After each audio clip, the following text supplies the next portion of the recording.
Alright, pagi ni cuaca dah kembali elok.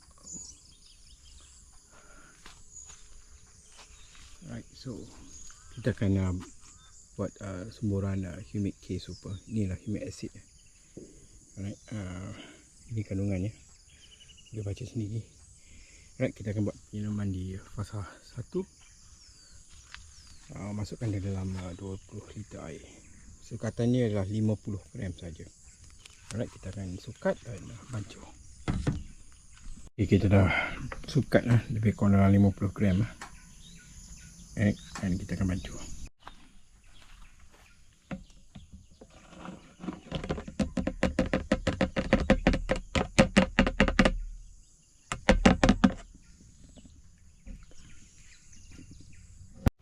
Okay, semburan di bahagian bawah ni.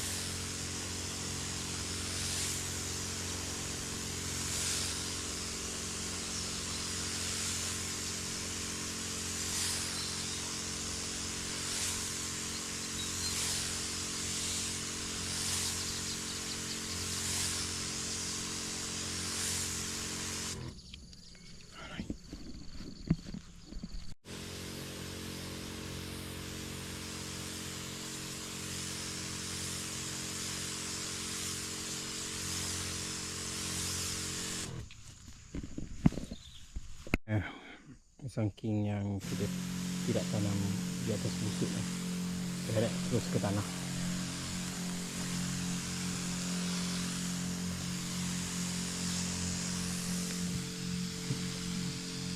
Pokok ni lebih hampir 6 kaki tinggi.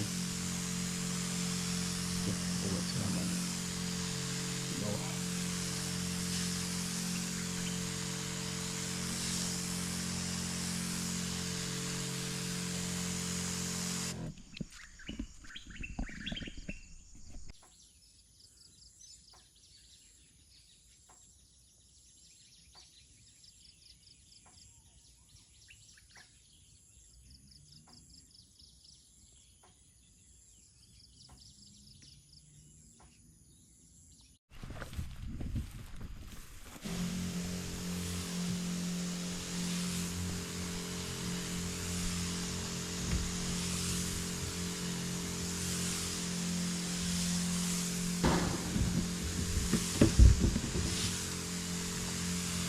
Rumput agak tebal lah, kita belum mesin lagi